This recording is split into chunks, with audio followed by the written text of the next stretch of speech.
Hello guys, welcome to lucky tips and tricks. ఇవాళ మీ అందరికీ non veg curry అండి. So mutton gravy curry స్పైసీగా టేస్టీగా అందరికీ నచ్చే విధంగా ఎలా తయారు చేసుకోవాలో ఇవాళ మన వీడియోలో చూసేద్దాం.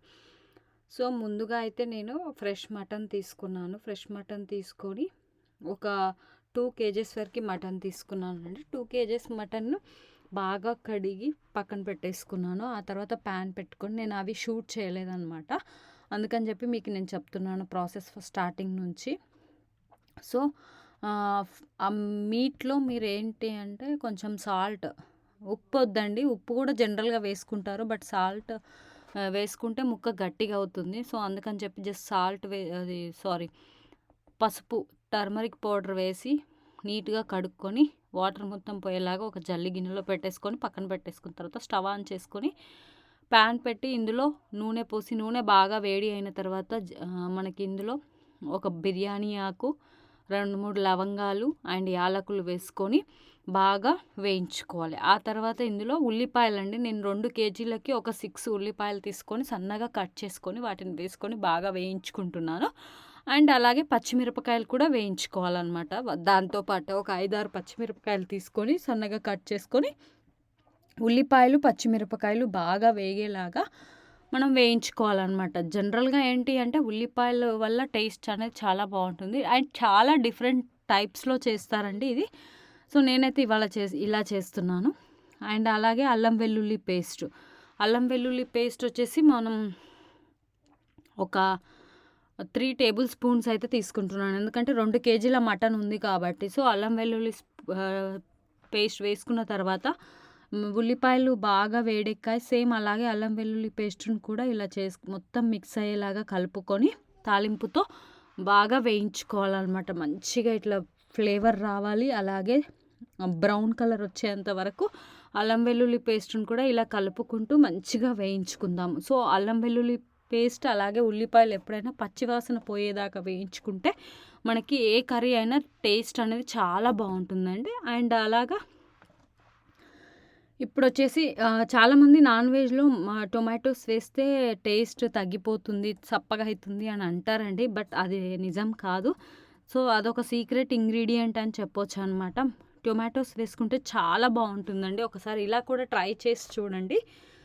ఫ్రైకి అవసరం లేదు, బట్ గ్రేవీ కర్రీ కావాలి అనుకుంటే ఇలా మనం టొమాటోస్ యాడ్ చేసుకోవాలన్నమాట. టొమాటోస్ నేను ఒక 3 టొమాటోస్ తీసుకున్నానండి 2 kgల వరకు మటన్కి. అంటే నా టొమాటోస్ కొంచెం సైజ్ పెద్దగానే ఉన్నాయి. సో మీరు డిపెండ్స్ ఆన్ మీకు ఎంత ఇష్టం ఉంటే అంత. ఫస్ట్ ఒక్క టొమాటో వేసి ట్రై చేయండి కేజీ అలా చేసుకున్నప్పుడు.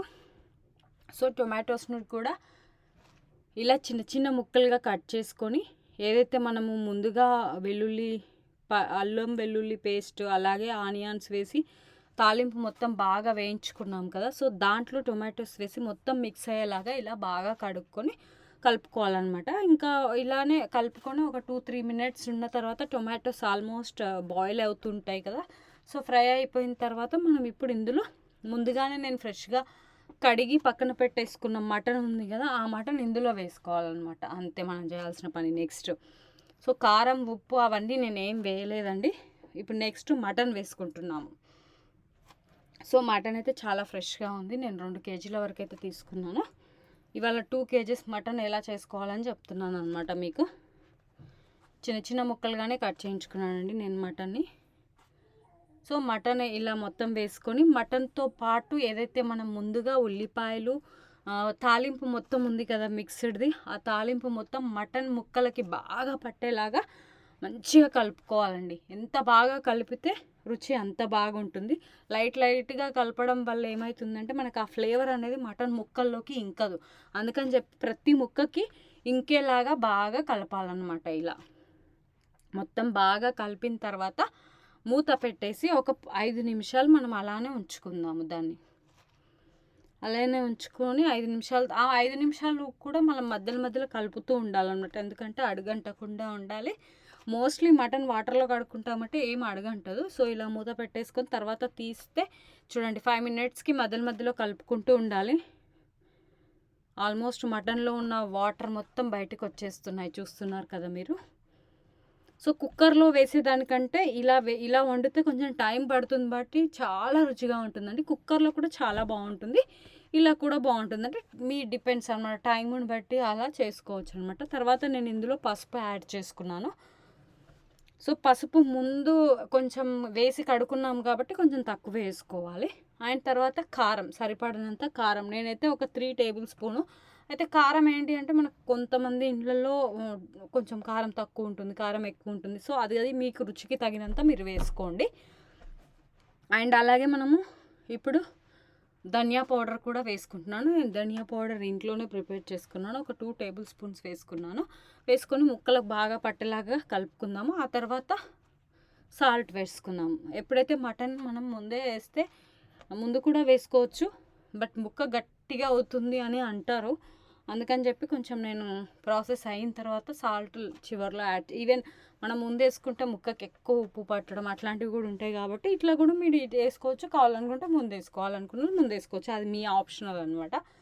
చూడండి, ఇప్పుడు మనం ఇందులో కొద్దిగా సాల్ట్ కూడా యాడ్ చేసుకుందాము. సాల్ట్ యాడ్ చేసుకొని ఈ మసాలాలు, కారం, ఉప్పు, పసుపు, ధనియా పౌడర్ ఇవన్నీ ముక్కకు బాగా పట్టేలాగా మిక్స్ చేసుకుందాము. ఎందుకంటే నేను చాలా చిన్న ముక్కలు తీసుకున్నానండి మటన్ కూడా. మీరు కూడా పెద్ద పెద్ద ముక్కలు కూడా తీసుకోవచ్చు, ఇలా చిన్నగా కట్ చేయించుకొని కూడా చేసుకోవచ్చు.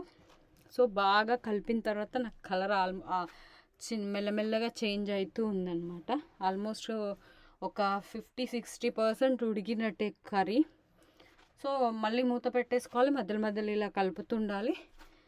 చికెన్ అయితే తొందరగా ఉడికి ముక్క చీలిపోతుంది కాబట్టి మటన్ కొంచెం ఉడికే టైంలో వదిలేస్తే సరిపోతుంది. సో ఇంకొకటి ఏంటి అంటే కొత్తిమీర మనం లేయర్ వేస్తూ కలుపుకుంటే ఆ రుచే వేరండి, చాలా బాగుంటుంది. మీరు ఒకసారి ఇలా కూడా ట్రై చేయండి. నేనైతే కొత్తిమీర ఒక 2 కట్టలు తీసుకున్నాను 2 కేజీల మటన్కి. సో సన్నగా మొత్తం ఫ్రెష్గా కడుక్కొని, మన మట్టి అలా ఉంటుంది కదా, సో అది మొత్తం పోయేలాగా కడుక్కొని సన్నగా తురుముకొని ఇలా లాస్ట్ మినిట్లో లేయర్గా వేసుకున్నాను. ఆ తర్వాత ఇందులో మనం ముక్కలు మునిగేలాగా నేనైతే ఒక 3 గ్లాసుల వాటర్ పోసుకున్నానండి. 3 గ్లాసుల వాటర్ పోసుకుంటే మళ్ళీ వాటర్ పోయకుండా ఇలా ఒకేసారి పోసుకుంటే ఏమవుతుందంటే రుచి బాగుంటుంది. మళ్ళీ పోసుకోవడం వల్ల మళ్ళీ చల్లారడం, వేడెక్కడం అలా టైం టేకింగ్ అవుతుంది. అందుకని చెప్పేసి ఒకేసారి మనకు కావాల్సినంత ఎంత గ్రేవీ కావాలో దాన్ని బట్టి మనం వాటర్ పోసుకోవాలన్నమాట. సో ఎక్కువ గ్రేవీ కావాలనుకుంటే ఇంకో 2 గ్లాసుల వాటర్ పోసుకోవచ్చు. నేనైతే ఒక 3 గ్లాసులు పోసుకున్నాను అనమాట. ముక్కలు మొత్తం మునిగిపోయేలాగా అట్లా పెట్టుకోండి. ఈవెన్ నువ్వు కేజీ తీసుకున్నా, హాఫ్ కేజీ తీసుకున్నా, ముక్కలు మొత్తం మునిగిపోయేటట్టు నీళ్ళు పోసుకొని ఉడకబెట్టుకుంటే చాలా రుచిగా ఉంటుంది. ఆల్మోస్ట్ ఫైనల్గా మనం మటన్ కర్రీ అయితే రెడీ అయిపోయిందండి. సో నేను ఇందాక కొత్తిమీర వేసినప్పుడే కాసింత గరం మసాలా అండ్ మీట్ మసాలా కూడా వేసుకున్నాను. ఈ 2 అనేది ఆప్షనల్, మీకు ఇష్టం ఉంటే వేసుకోండి, అవసరం లేదు. బట్ నేను కొంచెం టేస్ట్ యాడ్ అవ్వాలి అని చెప్పేసి వేసుకున్నాను. టొమాటోస్ కూడా వేసుకున్నాం కాబట్టి మనకు ఆ మసాలా స్మెల్ రావాలి అంటే వేసుకోవాలి కాబట్టి వేసుకున్నాను అనమాట. ఆల్మోస్ట్ కర్రీ అయితే మొత్తం మెత్తగా ఉడికింది, రెడీ అయిపోయిందనమాట. సో ఇలా మీరు నేను చెప్పిన ప్రాసెస్ ఫాలో అయ్యి కనుక మటన్ కర్రీ చేసుకొని తింటే పిల్లలు, పెద్దలు ఎవరైనా నాన్ వెజ్ ఇష్టం లేని వాళ్ళు కూడా చాలా ఇష్టపడి తింటారండి. ఇలా గ్రేవీ అండ్ ముక్క కాంబినేషన్లో కనుక నంచుకొని తిన్నారనుకోండి, మనం ఇది ఫంక్షన్స్లో చేసుకోవచ్చు. చూడండి ఇంట్లోనే ఎంత బాగుందో, చూస్తుంటే నోరు ఊరిపోయేంత రుచిగా ఉందండి. చాలా అంటే చాలా రుచి వచ్చిందండి. సో ఏ నాన్ వెజ్ అయినా కొంచెం ఓపిక చేసుకొని ఇంట్లో ప్రిపేర్ చేసుకుంటే మనం చాలా టేస్టీగా సింపుల్గా చేసుకోవచ్చు అనమాట. అండ్ నేనైతే ఇక్కడ ప్లేట్లో అన్నం పెట్టేసుకున్నానండి. ఈవెన్ నేను బిర్యానీ వీడియో కూడా తీసాను ఈసారి, ఎలా చేసుకోవాలి ఏంటి అని చెప్పి సింపుల్గా. బగారా రైస్ అనొచ్చు, బిర్యానీ రైస్ అనొచ్చు, ఏదన్నా అనొచ్చు. సో అది కూడా వీడియో నెక్స్ట్ పోస్ట్ చేస్తాను. సో ప్రజెంట్ అయితే ఇలా నేను రైస్ పెట్టేసుకున్నాను, ఆనియన్స్, లెమన్స్ పెట్టుకొని మటన్ కర్రీ అయితే వేసుకున్నానండి ఒక 2-3 స్పూన్లు. ఇంకా ఇరగదీద్దామన్నమాట. రుచి మాత్రం అద్భుతంగా ఉందని చెప్పొచ్చు. ములగబక్కలు, అలాగే బిర్యానీ రైసు, ఆ గ్రేవీ, అదంతా కాంబినేషన్ చాలా బాగుంది. ఇలా పక్కన ఆనియన్స్, అలాగే లెమన్ కావాలనుకున్న వాళ్ళు లెమన్ పిండుకోవచ్చు. స్పైసీగా అలాగే తినాలనుకుంటే అలాగే తినొచ్చు. అసలు ముక్కను చూస్తుంటేనే మీకు తెలిసిపోతుంది కదా ఎంత బాగా ఉడికిందంటే, అంత చాలా బాగా ఉడికిందండి. ఇలా లెమన్ వేసుకొని ఆ ముక్క అలా పెట్టుకొని తింటే ఉంటుంది సామిరంగా, మస్తు టేస్ట్ ఉందన్నమాట. సో ఇది ఫ్రెండ్స్ ఇవాల్టి mutton gravy, spicy mutton curry preparation. మీ అందరికీ నచ్చిందని అనుకుంటున్నాం. మా ఇంట్లో వాళ్ళైతే చాలా ఇష్టపడి తిన్నారు. సో మీరు కూడా నేను చెప్పిన ప్రాసెస్ అంతా ఎగ్జాక్ట్గా ఫాలో అయ్యి కనుక మీరు ఇలా ప్రిపేర్ చేశారనుకోండి, చపాతీలోకి కానీ రోటీలోకి కానీ అలాగే అన్నంలోకి కానీ దేంట్లోకైనా రుచి మాత్రం అద్భుతంగా ఉందని చెప్పొచ్చు అనమాట. టేస్టీగా మటన్. మరి ఇంకా ఆలస్యం చేయకుండా మీకు పాసిబుల్ అయినప్పుడు ఫెస్టివల్ అనే కాదు, మనకి ఇలా వీలైనప్పుడు బయట రెస్టారెంట్కి వెళ్ళి తినేదానికంటే కూడా ఇలా ఇంట్లో తింటే బాగుంటుందని నా ఫీలింగ్. సో ఇంట్లో న్యాచురల్గా మంచి హైజెనిక్గా, రెస్టారెంట్లో హైజెనిక్ ఉంటుందని నేను చెప్పలేను, బట్ ఇట్స్ మై ఒపీనియన్ అనమాట. సో ఇది ఫ్రెండ్స్ ఇవాల్టి వీడియో. ఈ వీడియో నచ్చిందనే అనుకుంటున్నాను. ఈ వీడియో మీ అందరికీ నచ్చితే ప్లీజ్ లైక్ చేయండి, షేర్ చేయండి, అలాగే మన ఛానల్ని సబ్స్క్రైబ్ చేసుకొని పక్కనే ఉన్న బెల్ ఐకాన్ని కూడా క్లిక్ చేసేయండి. Thank you so much. And అలాగే పక్కన బెల్ ఐకాన్ని క్లిక్ చేయడం మర్చిపోకండి. చాలామంది వీడియో చూస్తూ సబ్స్క్రైబ్ చేయని వాళ్ళు ఎవరైనా ఉంటే సబ్స్క్రైబ్ చేయండి. అలాగే మీ ఫ్రెండ్స్తో అండ్ ఫ్యామిలీతో కూడా షేర్ చేసుకోండి. బ్యాచిలర్స్కి అయితే మంచి యూస్ఫుల్ టిప్ అని చెప్పవచ్చు అనమాట. ఇలా కుకింగ్ ఎలా చేసుకోవాలి మటన్ ఏంటి అన్నప్పుడు ఒకసారి ఈ వీడియో మీ ఫ్రెండ్స్కి షేర్ చేయండి. Thank you.